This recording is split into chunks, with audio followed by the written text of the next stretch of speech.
Hi, y'all. This is Kristen Chenoweth. Hi, I'm Gloria Stefan. This is Sarah Bareilles. Hi, I'm Patty Lapone. This is Lin-Manuel Miranda. You're listening to the Broadway Podcast Network. Divorced. Beheaded. Died. Divorced. Beheaded. Survived. Hey everyone, welcome back to the Theater Podcast. I'm your host, Alan Seals, and our guests today are the Queens from Six, currently in Chicago, kicking off the first national tour. They're going to be there until July 3rd, so go get your tickets, go see them. This episode just reinforces to me how much all of the people who get cast in Six, whether principals, alternates, standbys, whoever you are in every cast all over the world, everyone I have talked to from this cast is of a certain ilk that they're supportive, they create a sisterhood on stage, they genuinely have love for each other, and they get into this in part of the interview, and we've talked about this before when I've talked to the Aussie cast and to the Broadway cast too, that the audition process, you are performing and auditioning with your peers and with people you're ultimately competing with to get these roles, which is kind of very meta in the fact that that's kind of what the show ends up being. Spoiler alert, right? So I just cannot stress enough how much of a wonderful time I had talking to these ladies, to these wonderful queens. They are changing lives. My cheeks still hurt from all the smiling that we did. I just cannot stress enough. Oh, they are so amazing. So make sure you follow all of them, all of their social medias. Some of them are on TikTok and YouTube, and Gabriela does a lot of video blogging on YouTube. She's documenting a lot of the behind the scenes stuff from the show. So if you like that kind of thing, please go follow her in that respect. And follow me on TikTok at The Theater Podcast, Instagram and Twitter at theater_podcast. And now everybody, please enjoy this episode with Six Queens. Welcome to the show, to the history mix. Switching up the flow as we had the prefix. Everybody knows that we used to be six wives. But now we're ex-wives. All right, everyone, welcome to the show, to the Podcaster Remix. Today, I am so excited to welcome not one, not two, not three, not four, but five of the Six Queens from the first national tour of Six, aka the Aragon Tour, currently running at the CIBC Theater in Chicago. I think I said that right. Is it Kibsy? Let's just dive right into this and have each queen introduce themselves so you can recognize their voices. Starting with my top left on my screen, let's go with Jasmine. Hi, everyone. My name is Jasmine Forsberg, and I'm currently playing Jane Seymour, the only one he truly loved. Rude. Khaila. Hey, guys. My name is Khaila Wilcoxon, and I play Catherine of Aragon, the first divorced wife. Olivia. I'm Olivia Donalson, and I'm Anna of Cleves, the second divorced wife. Storm. Hey, I'm Storm Lever. I'm that Boleyn girl. I'm playing Anne Boleyn. That Boleyn girl. All right, Gabriela. Hi, I'm Gabriela Carrillo. I play Catherine Parr, the survivor. And I just want to give a quick shout out to Didi Romero, who was originally scheduled to be with us today, but she called in sick because that's just the times we live in these days. Which I think is just unfortunately all too uncommon, which I believe is actually a great place to start diving into the conversation too. I also want to give big shout out to your alternates, Aaron Ramirez, Cassie Silva, Kelsey Swigard, I think I said that right, and Kelly Denise Taylor. And obviously one of the four of them is probably going on tonight for Didi, for Catherine Howard. For the first time as Howard. We've never had Didi out, so this is going to be a first for us. Oh, that's so exciting. So how does that happen? Do all four alternates know all four tracks? They each know all six tracks. They each know 3 tracks. So each one of us has 2 covers. But Cassie, who I love dearly, is the dance captain. Can she go on for all 6? Not yet, but probably soon, truly. She'd make it work. If they desperately needed it, I believe Cassie could make it work.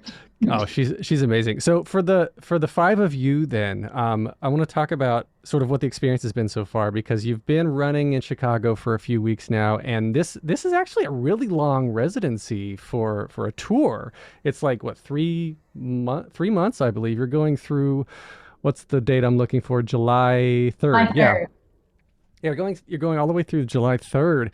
And so for all of you, I guess let's start back at the beginning of how you got connected to the show. And I believe, Gabriela, you're a huge vlogger and TikTok influencer, and we'll get into that as well. But I was watching one of your videos where you were like, yeah, I auditioned, and then COVID hit, and then there was there was years, right? So I guess, Gabriela, let's start with you and talk about the journey, right? So when did the auditions happen for all of you? Did you see the original show, or the Out of Town for Broadway in Chicago back in 2019? No, for me, the journey with the show started, somebody originally that I was working with on a show in LA, because that's where I'm usually based, even though I am from Chicago, my hometown. Somebody said, there's a musical called Six, you've got to be in it, it's perfect for you. And all they said was, it's about the 6 wives of Henry VIII. And I didn't really know why that was perfect for me, especially because I'm not somebody who, I don't know, I don't think of myself as like the historical, character actor. And then I really found out what Six was, and they forgot to mention that it's a giant pop concert with amazing costumes, pop music inspired by 6 pop divas. And then I was like, okay, yeah, it is perfect for me. How do I become a part of the show? And then I got the casting notice from my agent, and we started the process from there. But it was right before COVID hit. I want to say maybe December 2019, I think, is maybe when I started, or January 2020.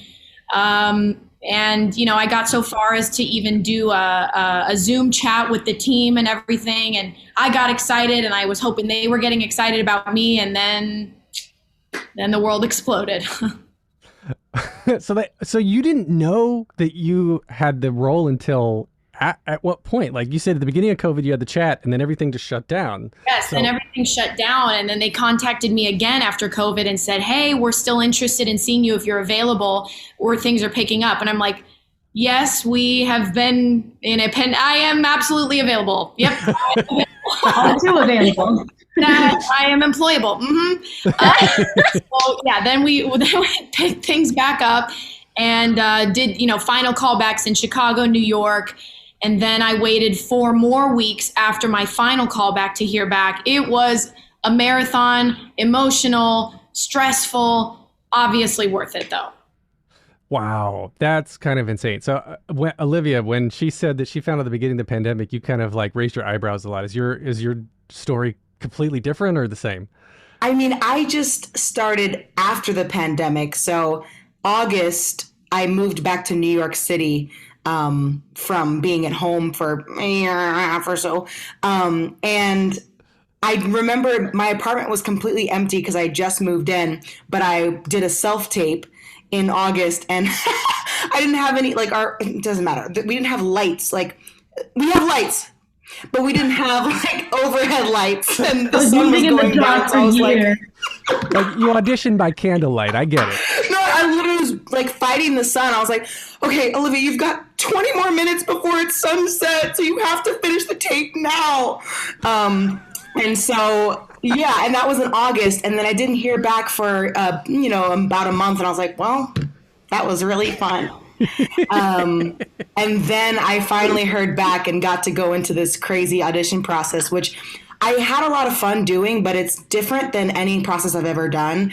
We all were together in the room. So we had group auditions basically, and it was cool to be able to support everybody, but it was also there's people around, not just the team. So it was a new experience, but ultimately here we are. So were all of you auditioning together then, or pairs of you or trios? I remember everyone, I think, from the final callback at least. Yeah. Not any initial auditions. So I didn't see any of these girls in my initial audition. So that was quite interesting. Oh, that's so cool. Yeah, I actually remember this. I talked to some of the Broadway queens. Back at beginning of 2020. Yeah, and now that you mentioned it, they said the exact same thing. It's so much of the character and so much of what makes the show so important is the bond that all of you have on stage and the support and the love and the sisterhood that is created. So kudos to the entire creative team for doing the audition in this way, because you all have the ability to to have natural chemistry. Like you walk into a party, right, and you connect with somebody. Like those two people are going to get together rather than someone who is super talented but can't connect with anybody else, right? So like, Jasmine, your story, is it the same, or like what was your timeline? Timeline was a bit different, actually. I remember hearing, just making sure I'm not muted. We're thriving. We're good. We at Penn State, I'm a recent grad from Penn State's musical theater program. I graduated back in 2021. And at 2020's Gay Prom, that Happy Pride Month, everybody, that Penn State School of Theater puts on every year, one of my dear, dear professors, who's no longer at Penn State, actually, J. Austin Iyer, he did a drag number to Get Down. Olivia, you got some competition up in here. I'll say it. And it was iconic. He had backup dancers. It was everything. They were a true queen. And I remember that was my first experience hearing about Six. And I was like, what is this? I need to get into it. Heard the soundtrack, was obsessed with it. But then when COVID hit, I was still fully in school. I was a junior in college at the time. And so I had to Storm's laughing. And so I had to finish the year. And I kind of, in all honesty, I was just focused on getting my degree. I was like, I need to make it through these crazy times that we are living in. Let me just finish what I started, and New York will come and auditions will come. And I'm not worried about that. I'm just going to try and stay present in the moment and be here and be with my friends and make, try and wrap up college in a pretty bow as much as it could be, even though that's definitely not what happened. But I moved to the city. I moved to New York City that summer of 2021. And similarly to Olivia, I got that casting notice in August. And so I went in. I never taped for it, though. I went in to the audition room for not an open call, but an invited call situation. Did they have lights? There were lights. Indeed, okay, it was not. Good. It was not Tudor Dynasty candlelit, even though I will say that really set the mood, Miss Olivia. And That's why she did it. That's why she's method. Method. And it was an experience, truly, like Olivia was saying, like I've never had before. It was the process was so interesting, but I always felt that love and that support from the creative team. And by the time we got to final callbacks, I specifically remember the people who are on this call right now and Dee Dee, I remember them being in the audition room, and our alternates, I will say, and being like, damn, they're good. They are they are something special. And so to be on stage with them night after night and just celebrate all this girl power together, that is an experience that I'm going to cherish forever. And again, just staying present in the moment, trying to be here with everybody. I'm very, very happy. Wow. I love that. So you were in college, recent grad. When did you do Broadway Bounty Hunter then? Because I saw you in that. We love Broadway Bounty Hunter. That was summer before junior year of college. So you were still in school. Yeah. Crazy. That was a fun one. Crazy. Talk about badassery right there. That was a fun one. Annie Golden for the win. Annie Golden for president.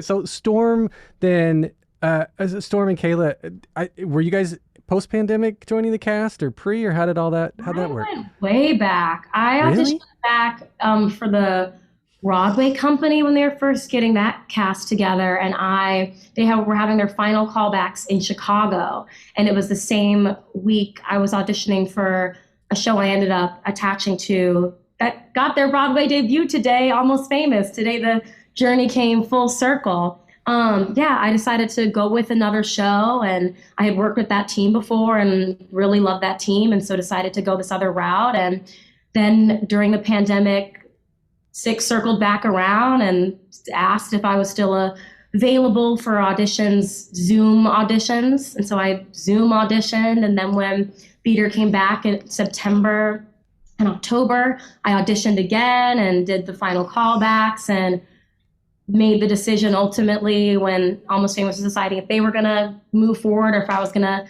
circle back and do Six, the show that I stepped away from, and ultimately chose Six, and couldn't be happier that I'm here. That's so cool. Khaila, what about you? Yeah, I got the audition notice back in 2019 as well, but I didn't do it because I was in Hadestown at the time, and so I couldn't leave that contract to go and do Six, even if I got it. So I was like, I'm not going to audition. So then I just didn't do it. And then the pandemic happened. And once we opened back up, Six was asking me to audition again. And I was like, I guess. I mean, I'm in the middle of opening a show right now, but I guess I can try. And then I was auditioning during the day, then doing a workshop, and then going to do the show at night. And that was like that for like 6 weeks straight. And then that final week, I got this really bad ear infection, but then I got a call right before Hadestown started that I got Catherine, and I was like, no, it's been the longest 6 weeks of my life. Like, it was crazy. It all happened so fast. I was like, okay, I just got back to like Broadway, and now I'm about to leave New York for tour, but couldn't be happier. Like, this incredible group of women, like, these 9 badasses are just my favorite people in the world. I love the sisterhood. You mentioned the sisterhood and the camaraderie and the badassery and everything that creates all of this. And God, I don't think I know of any show. I can't think of any show that has blasted onto the scene kind of as quickly, as widespread as Six has done, because it was, gosh, I heard like, oh yeah, Six is coming. They're doing this thing over in London. And then all of a sudden, boom, it's in Chicago. Then boom, it's in Australia. Then boom, it's on the West End. And then all of a sudden, and now we just opened on Broadway. And now the first national tour that you all are in is kicked off. And I cannot believe the amount of growth that this show has seen in such a small amount of time. And also, I guess I want to talk about the representation for a second, because my point of bringing all this up is that all these shows are being mounted simultaneously in parallel, and there's alternates and there's more casting that we don't even know about yet, because there's more tours that are spinning up and everything. And everyone is so not the traditional cookie cutter of what you would expect Henry VIII's wives to be. Right? Yeah. First day, or within the first week of rehearsal, we had these boards posted along the rehearsal room with the pictures of the queens and sticky notes of all of their different characteristics. And all the characteristics are just beautiful, across the board, diverse, wonderful qualities in a human. But in terms of what they looked like, they all looked quite similar indeed. So it is so special with this cast in particular to be of a cast of all women of color. Wow, the power that I feel stepping on stage, especially as a mixed race Asian American person, being on stage and stepping into the downstage spotlight and getting to just have a strong point of view and be unafraid to speak my mind and actually get this power ballad for me specifically. That's an opportunity that I've never had before. So to be on one of the biggest stages in the country, just like doing that night after night, it is a feeling like no other. And it's one of the things that I heard too, when I was talking to some of the Broadway queens. We all saw Toby and Lucy's 54 Below show, and this was before I'd started rehearsals, and they were telling me the only reason they had stayed with the show this long is because of the sisterhood that was created amongst the 10 people in the Broadway company. And they really, really made sure that I knew clearly that you have your one moment to shine in the show, but every other second that you are on stage, you are actively supporting the other queens on stage and the ladies in waiting, our lovely band that we have. Mm-hmm. And so you can never make it about yourself, because it's not the strongest link, the weakest link. It is all 6 of us together, for sure. It is an ensemble in every way. Well, all of you are on stage for the entire show. So it is legit a concert where you're learning a little history and you're having a lot of fun. And for the most part, you're right. I love going to shows and looking at the people you're not supposed to be looking at, because those are some of the best character choices that I've found. That people are like creating their own characters in the back with, I'm a flower guy number 3, right? So I love especially what you just said, that while you're not singing, you're there to support who is, and that makes you still part of the entire show. And some of the best moments that I've seen are the legitimate, and I don't think it's acting. It is legitimate love and support that the other ladies are giving to whoever is downstage singing at that moment. Yeah, going back to the rehearsal, not the rehearsal, but the audition process, I'm really glad that they had us audition in the way that we did. Like, they got to see everybody come into a room, watch somebody else perform the same song that you're going to be singing. And I really think that it was such a smart move on the team. They chose people that are going to sit there and their light is not going to be dimmed by somebody else shining bright. It was people that are able to stand in that room and like see somebody go off and be fierce, and that makes them more fierce by someone else be like owning their power. We get to do that on stage, and I'm really glad that that was part of how they chose their people that are going to thrive in that kind of setting. It's awesome. The setup of the show is like, we're in competition, we're supposed to be against each other, and then of course, spoiler alert at the end, oh gotcha, we're all in this together, and that's what I love. Like the audition process, what like you were describing, is it completely creates that in real life, because you literally went through what you're putting together on stage. You're supposed to be competing against each other, but you're actually getting it because you probably gelled with more people than somebody, like I said, who didn't gel with anybody. So I love that. Again, hats off to the creative team and Toby and Lucy. They have created something completely incredible and unique. And Gabriela, I love I was watching some of your vlogs on YouTube, your videos. And aside from knowing little facts about you like to heat up your sheets before you get in bed at night, you Storm, you're like, what? I didn't know that. I'm stealing that. That sounds nice. I do. That's very, very important for me. Yeah. Which, like, you use a heating pad. You don't put them in the microwave. Yeah. But the documenting your life in general. I want to talk about why that's important to you, but also talk about the mental health aspect of why you do what you do, and then how Six affects that. Because with the love and support that this show brings, is the show like a traditional show for you in that it's the 8 show a week schedule is a stress, or is it like, this is what I love to do every single day? Yeah. I mean, talking about vlogging, I think vlogging has been, especially over the pandemic, that was my main source of income, was my social media, which I never thought was going to be a thing. It was always a side thing. It was always really just fun. I started out making astrology videos. That's kind of where my channel blew up, because I love astrology. And then I was so flattered. People were commenting that they enjoyed my personality and my sense of humor, and they'd like to see that more. And some people didn't even know that I was an actor. They thought I just was an astrologer. And I'm like, no, it's not even my life. So I started vlogging, and funny enough, vlogging has kind of, I'm somebody who, I always want to keep busy, and I'm always up here and I'm always doing things. And if there's something tough that I need to feel, I'm going to do something else. And so I think that acting and vlogging give me a chance, and also force me to face difficult emotions, to face difficult truths, to ask how I can grow, and to check in with myself. Because when you vlog, you're really just talking to yourself. You're talking to the camera, you're talking to an audience, but you're talking to yourself. So I find myself sometimes vlogging and I'm like, why am I tearing up right now? I didn't expect this conversation to go in this direction, but I guess I needed to talk about this today. So that's been enjoyable. And over the pandemic, connecting with people, not face to face. I mean, I was alone in my apartment with my dog for over a year, but being able to connect with people and have them empathize with me and sympathize with me, that was pretty cool. And then as far as this show goes, mental health wise, it's been a great lesson of time management and energy management. Because I think everybody's a little bit different. Introverts, extroverts. I don't think all actors are the same at all. Mm-mm. And nobody thinks this, but I am an introvert. And although I love people, I really have to manage my energy very well. And physical energy has been a lesson for this show too. So that's been, I think, just an important thing I can carry with me through my life is checking in with myself, where my social batteries are, where my physical, do I need to drink more water? Do I need to sleep more? And what a wonderful, welcoming environment to explore that in.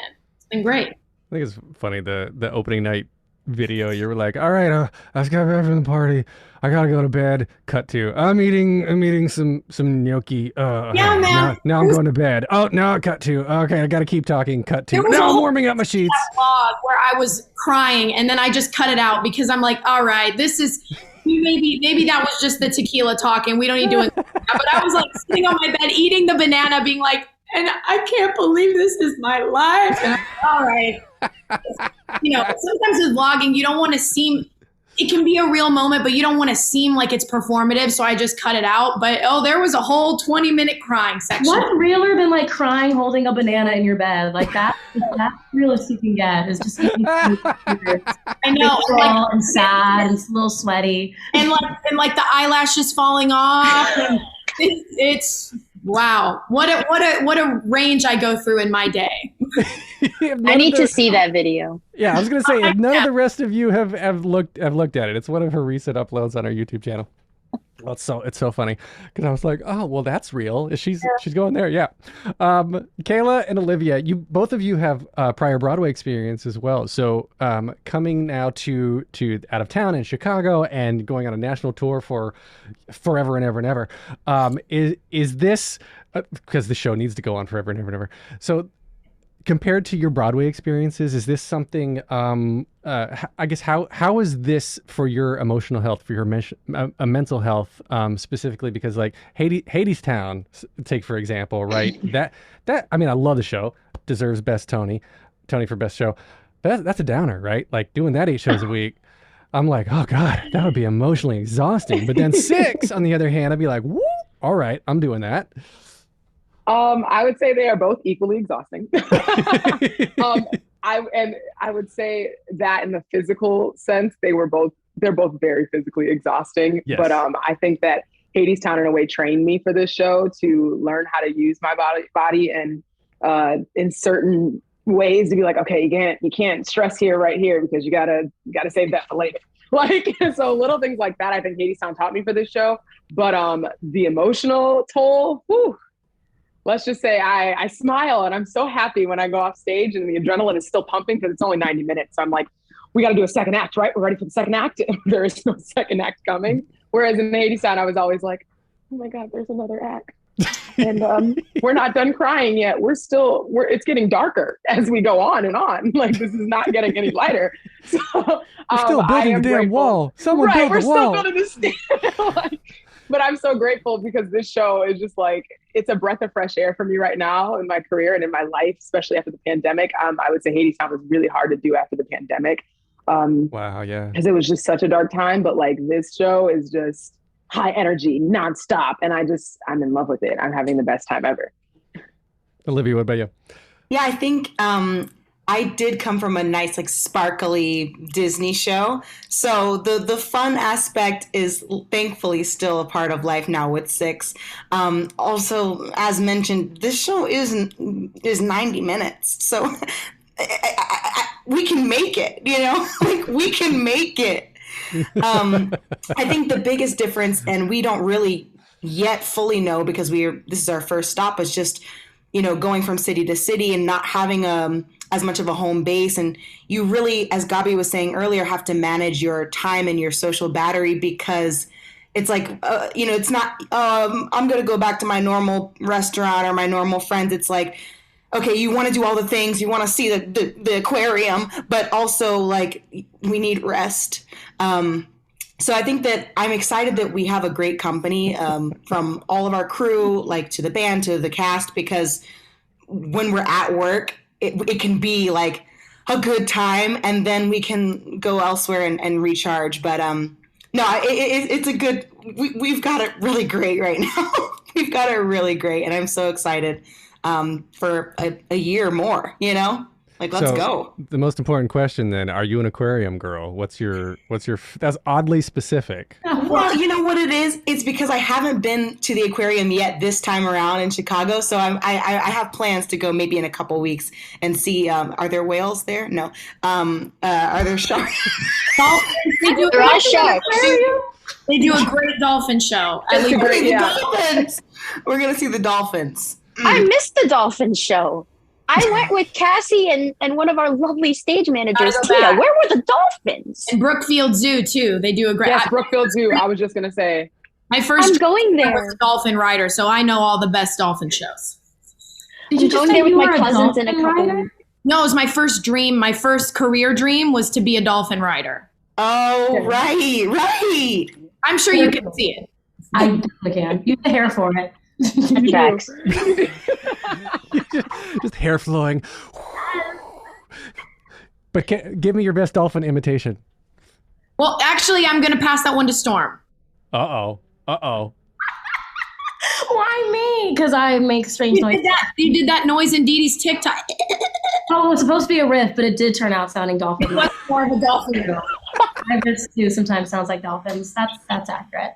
Well, then there you go. See, you brought it all full circle, Gabriela, because now you're working with singers who sound like dolphins. So that's who can make dolphin sounds. There you go. I'm living the dream. Yeah, I'm not training them, but I'm hanging. I actually love that. Them, whatever I wanted to do. Wait, do people don't ride dolphins? Yes, they do. Yeah. I hope not. No, they use their little Not noses. recreationally, You but hold like on to their dorsal show. you in the water. I mean, it's not like a transportation thing, but you hold on to the dorsal fin.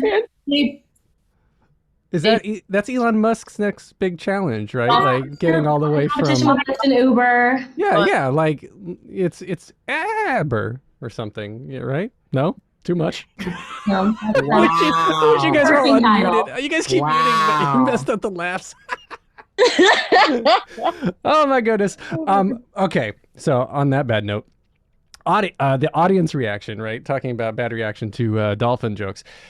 I'll just squeak by that one. So the audience reaction to this show has, again, phenomenal. It's taking the TikToks and the Spotifys and everything by storm. By storm lever. And yeah, eyebrow.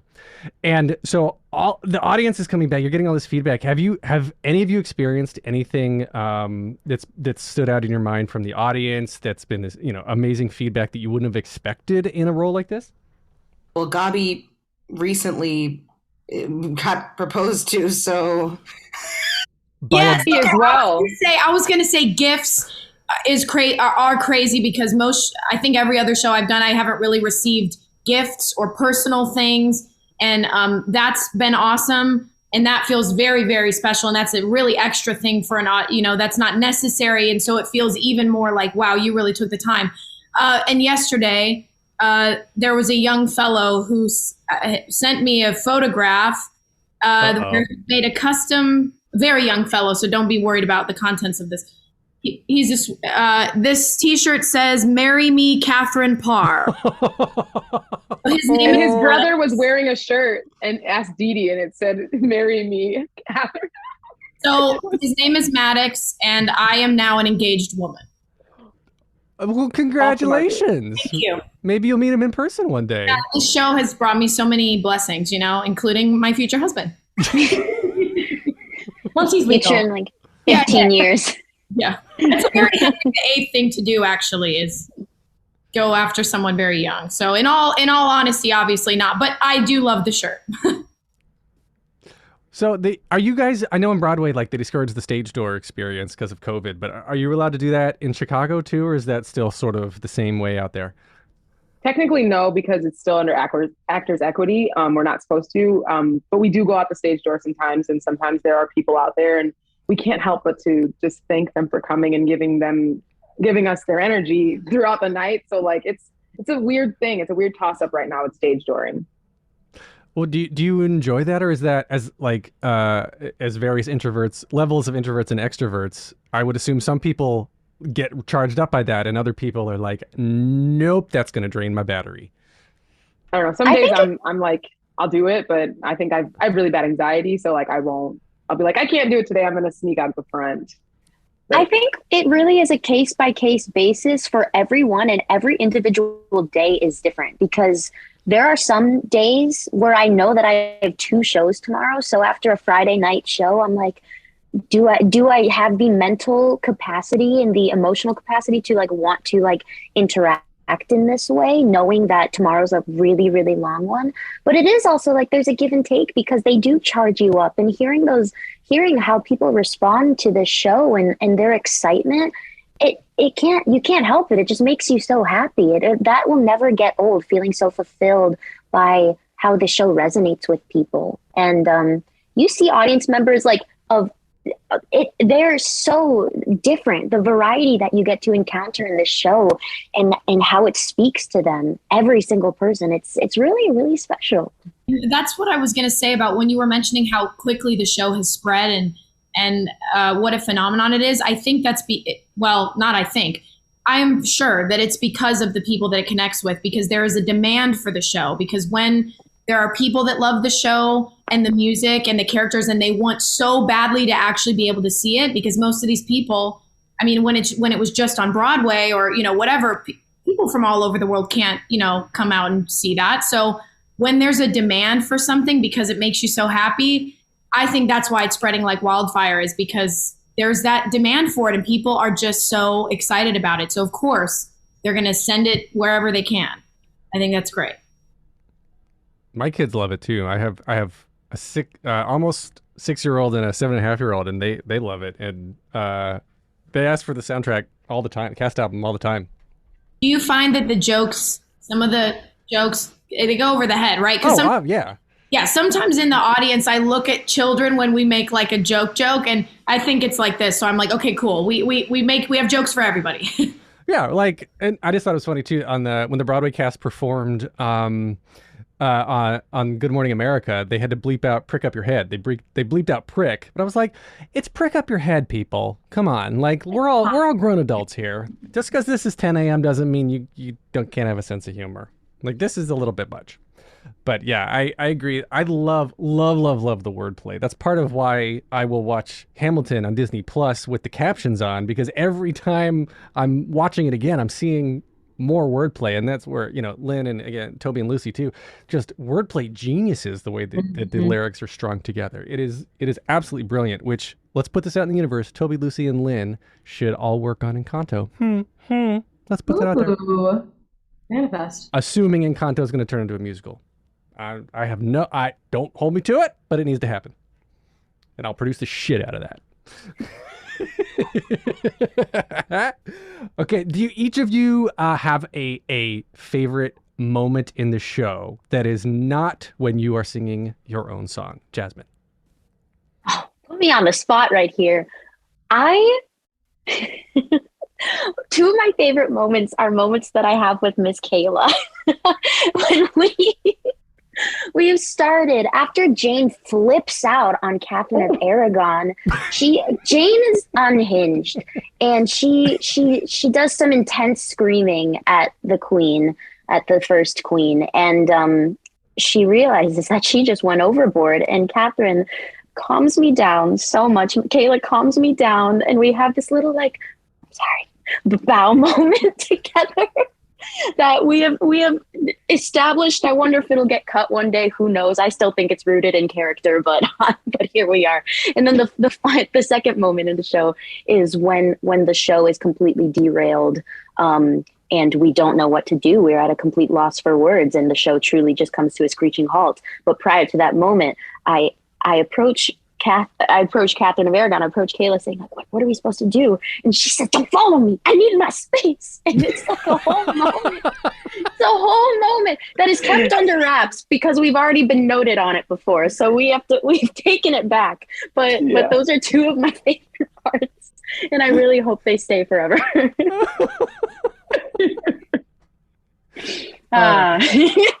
Playtime. Khaila, what about you? Oh man, this is so hard because I have a moment with every single queen, and I make sure that I have a moment with every single queen. And I don't know, some of my favorites have to be maybe with Storm, because I think our dynamic, I just have so much fun bullying her on stage. I don't condone bullying, but I do. Catherine has a way of just brushing Storm off all the time. And so I think one of my favorite ones is maybe when she says her big speech and I'm like, is that you? And I've started feeling her temperature to see if she's okay, to make sure she's not crazy. That's become one of my favorite moments. But I don't know. I also have a moment with Gabi after Olivia's song. And I kind of turn my complete back to the audience, and I have a full conversation with Gabi. And I'm like, I know you helped her put this on. You are not allowed to do Evites anymore. She is not invited to the next function. And I'm just going up. And Gabi's always like, what are you? It's not my fault. She's always So I had that. Those have to be two of my favorite moments in the show. All right, Gabi, let's go to you. Okay, well, I think I've said this in every interview I've ever done, but Get Down is my song. Get Down is my song. So like, oh my God, the minute we start these snaps, I am transformed.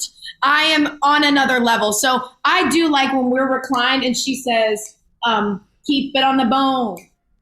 And I get to go, what? Because I just love it. And then the first moment when we go, as we're like, you have to see the show, people who are listening, but when we get into this formation and Get Down, and we're like backing up Anna of Cleves, and we just get to like sink into our bodies. We're not like holding ourselves in this sort of like regal way in the traditional sense. It's more like we're the kings right now. Like, I don't know. It's like, it feels really good. I just love that song. You're crumping, right? Crump. Sure. Is it crump or crunk? Isn't that? I think it's crump, but we're probably crunking. That's what we're yeah. Crunking. There you go. Storm. Have you named your Sasha Fierce, Gabi, like your alter ego? Does she have a name? Because I see her come out and I'm like, Gabi has left the building. Catherine is not here. Yeah, I have an alter ego that I like to use, and who I've also used on. There are certain apps, dating apps, where you don't use your real name. And mine, I'm going to tell everyone because it's Minka. That's her name. Ooh. How do you spell it? M-I-K-A? M-I-N-K-A. Minka. Hey, Minka. Storm. Oh, now you know my dark secret. I have so many favorite moments of this show.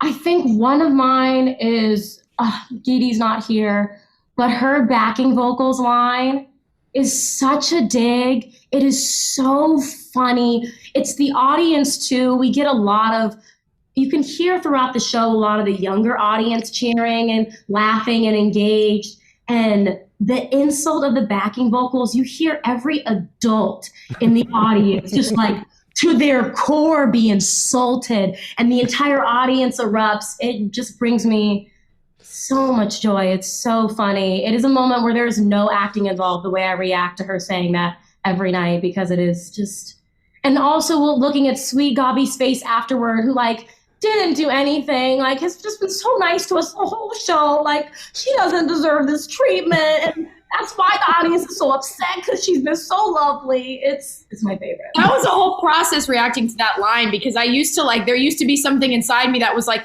you can't talk to me like that. And then I had to find the humor in what she's saying, and to be able, instead of being like, oh, you can talk to me however you want, it's more of a reaction of like, you know what, you little brat, but you are clever. I will say you are funny. You're stronger than I would be there with a single tear every single night. Like, I think in real life, yeah. Actually, in real life, like, it would be a different story in real life, but I love that moment. Yeah. Okay, Olivia, what's your moment? I honestly really enjoy being a backup person. So like every single song, so like No Way, when we're dancing and we do that, hit the first dance break, like that's fire. And then in Storm's song, we're like 5, 6, 7, 8, and then we rush to the front and we start like that moment. And then in Jasmine's number, when we stand up and we're like, unbreakable, and like we just stand and support and all you want to do, let me tell you, for some reason, like that choreography for me is my favorite, and just like and then Gabi, we rush to your aid and we're just like I just love being in the back.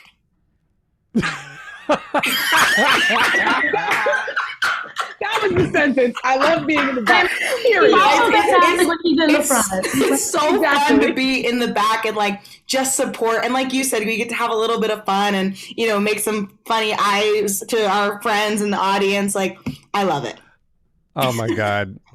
Well, that's all the time we got. All right, there we go. No, so we are going to wrap up here. And normally I have 3 standard closing questions that I ask everybody to wrap up the episodes. But since there's 5 of you, I'm going to sort of split them around. And some of you, unfortunately, will answer one. And so I'll try to spread it around. Okay. So where are my notes? There they are. Okay. So the first closing question is, what motivates you? And I'm going to give you all a second to think about it. And then I'm going to call on Storm. What motivates you? What motivates me? My fam has worked so hard for me to get to where I get to. I think we all can say that theater is it's a privilege to do theater. And what I mean, to have access to doing theater, to have access to seeing shows. And so the fact that I grew up able to love this thing and to fall in love with this thing and to pursue the arts, I am, no matter good day, bad day, I am always remembering my family and how hard they work to allot me the life I have, and that every moment of my life I need to be not paying them back, but making them proud. And the actions that I do and the attitude that I have and the spirit that I carry is a representation of all of their hard work. So that's definitely what motivates me.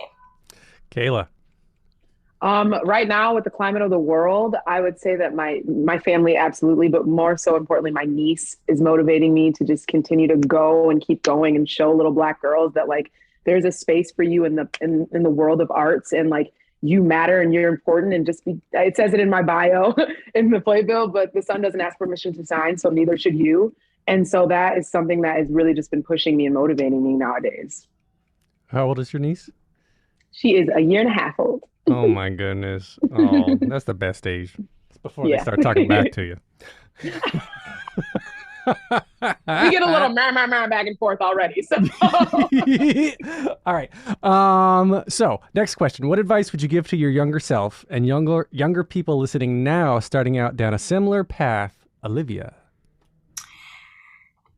Just really tap into who you are, because there's so much information and so much access to seeing how everybody else is doing everything. And while it's great to, take some notes on like people that are with similar goals, just remember like to stay true to who you are, because that's what's going to set you apart. There's only one you. And so if you bring that best version of yourself to everything, then you're golden. Gabby? I would say to my younger self and to other people, the only person that you need to worry about letting down is yourself. And I say that because I had a whole career in pop music and eventually walked away from it. I am a songwriter and a pop artist, but my dream for my life changed as I experienced the emotional effects of that side of the industry. And for a long time, I struggled with taking a break or taking the space I needed from pop music, because I thought that my peers would think that I was quitting because I couldn't do it, or I wasn't, this or that. And now it's none of my business what anybody else thinks of me, really. I mean, I hope people think that I hope they remember I make them feel good, but it's, little details. That's not my business. So the number one person I gotta make proud is me. Well, I have to say that, your number one single, Dolphin Rider Love Song, still holds a very special place in my heart.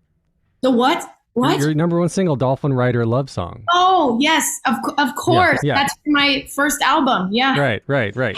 I wish I was a trainer. Deedle, deedle, diddle, deedle. Fan. Thank you. Yeah. I wish I was a trainer. Jasmine. I kind of want to circle back and echo some of what Olivia said. I think I would tell my younger self, to continue to show up as my authentic self all the time, because there are so many people in this world who are going to try to put you in boxes. So the least you can do is free yourself of that burden and just be who you are. It's going to be so much more fulfilling when you're not trying to fill other people's shoes, because like Olivia said, there's only one you. So like, just rock it, own it. I love that. All right. So the last question, all of you are going to answer, because maybe it's going to be a quick one, hopefully, is if you can only see one show for the rest of your life, but you can see it as many times as you want, what would you see? And then, you all look like you have headaches. I'm going to start with Khaila. And I'm the one over here like, oh my gosh. I don't know. That's such a hard question. Well, all right. We'll come back to you. Olivia, you got an answer?